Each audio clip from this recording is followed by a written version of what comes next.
I love literature and I love the performing arts.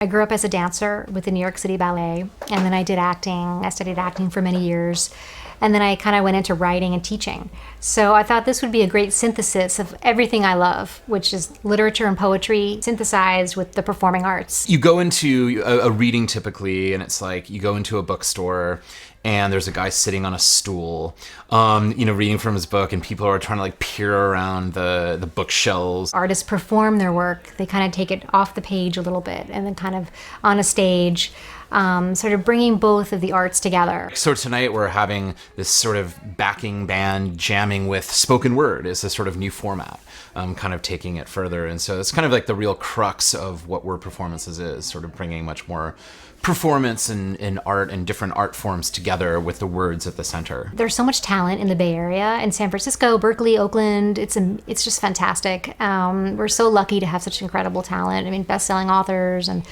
accomplished, prominent poets and, international best-selling, biographers. This is the second Word Performance event that I've emceed. It's very inspiring. There's this kind of artistic continuum in which each generation is doing its best to teach empathy.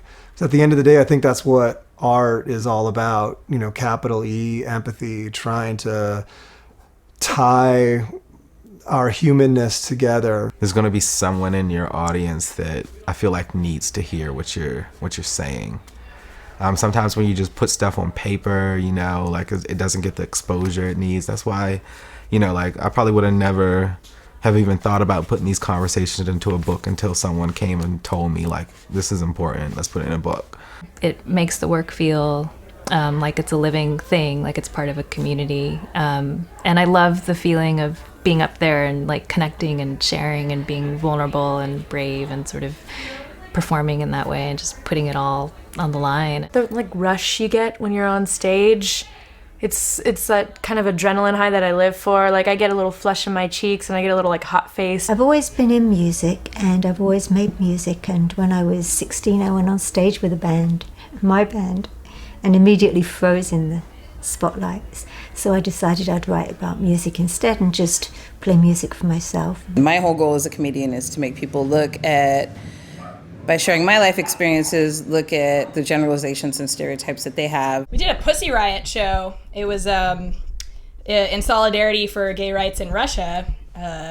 And we worked with Zarina Zabrinsky, who is an extremely talented poet. It was an honor to do it. It was an absolute honor to do this Pussy Riot show. And so we learned a Pussy Riot song. And Viracocha as well. Jason and I hosted a show at Viracocha for many years. I used to do sound for Word Performances back at Viracocha a few times. Mm-hmm. And that's how I met Cybele and Todd. And then it's a little bit of a kind of a showcase for us as well to say, okay, so I wrote this, I love to write poetry, I write memoir, I write essays, so I'll read a little bit of my work as well. Well, I started playing publicly pretty much when my Leonard Cohen book, I'm Your Man, The Life of Leonard Cohen, was published in 2012. And these days publishers aren't that interested in setting up book tours, and I was very interested in having one, having been locked away writing this thing for years. And so when it was finally out via various musician friends, I set up all sorts of dates. Sometimes they would accompany me because I was a bit nervous. And I thought, instead of just reading from the book, I'll sing Leonard Cohen songs. I have a new novel out called All This Life that's sort of both a love letter and an indictment about kind of all the quick changes that the city's going through right now. It's something that is near and dear to me, and I want to make sure to kind of capture it on the page and splatter that for other people to experience. Ocean Sounds of New York, poems and nonfiction essays and prose on family, love, dance, identity, and performance. Second book is coming out, Power Made Us Swoon. A lot of the poetry does sort of speak to the Japanese-American internment experience, and my grandparents were interned in the camps in Arizona. Those histories of just oppression and systematic oppression are so obviously like just alive today. So if there's any way that work that's speaking to that historical time can speak to the moment, I think I would be happy for that. I feel like I contributed something to that dialogue. Really think that poetry is a great medium to actually explore different product concepts and idea concepts. And so I sort of like to weave them into poetry and just try them out on an audience and see what resonates. Conversations with a Southern migrant. I've been just writing about my experience moving from the South and to the Bay Area. And just like, there were aspects of the South that I thought I was escaping coming out West. And then, of course, you learn that that's not true. I do this show in San Francisco called The Speakeasy San Francisco. It's this immersive theater show that used to be in the Tenderloin, now it's in North Beach, and it's a 1923 Prohibition-style jazz club where there's like a casino and a bar, and it's like a choose-your-own-adventure musical. And so I'm like the club singer with an unfortunate opium addiction.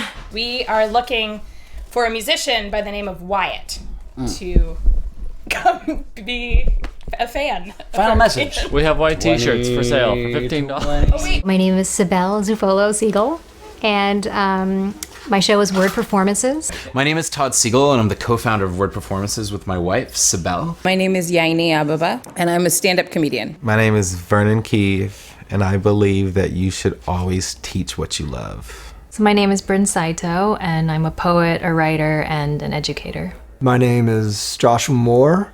I write novels. I teach at the University of San Francisco. I'm Nikola Printz. I'm an opera singer, a jazz singer, and a flamenco enthusiast. I'm Sylvie Simmons. I play ukuleles. I write biographies. I write fiction. I'm a music journalist and have been for nearly 40 years. We are the Wyatt Act, and we are a high energy, experimental, psychedelic.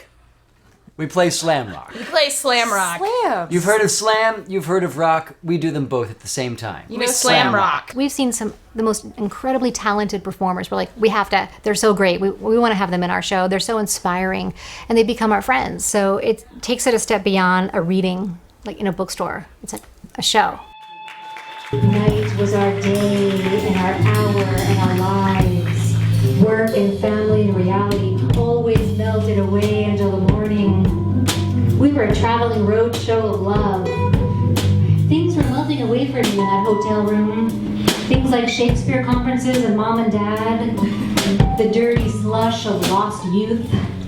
My rocky, haunting, nurturing, always be there for me New York existence.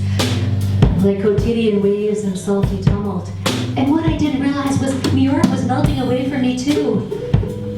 Tempestuous years as an actress, dancer, secretary, office temp, performer of musicals, grad student, teacher, adjunct professor of college, daughter, our sweet girl, our good girl, working girl, single girl, with so many old lovers and unfinished shadows, a madman from the 60s, a suit from the 80s and 90s, sans teeth, sans eyes, sans hands, sans everything. Keep the stages back. This is the leer of our closeness. This is the leer of our lives. Cryptic codes, and I'm the code breaker, searching for signs inside your voice, touch, hands. Night drips over the city as the orchids writhe in a struggle for meaning, as your arms hold me in a brave new embrace. Beneath the interconnectedness of this natural wonder is the marrow that draws me to you.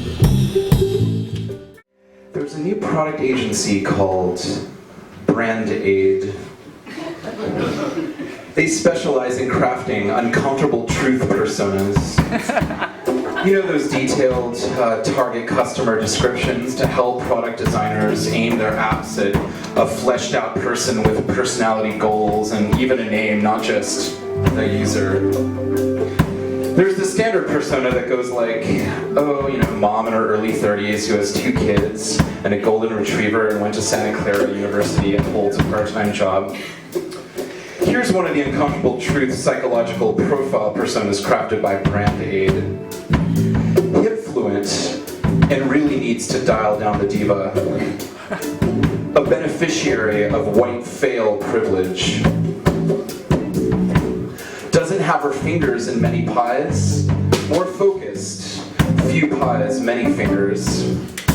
Has a keen sense of misadventure. Likes to gossip about the lowlights of a situation.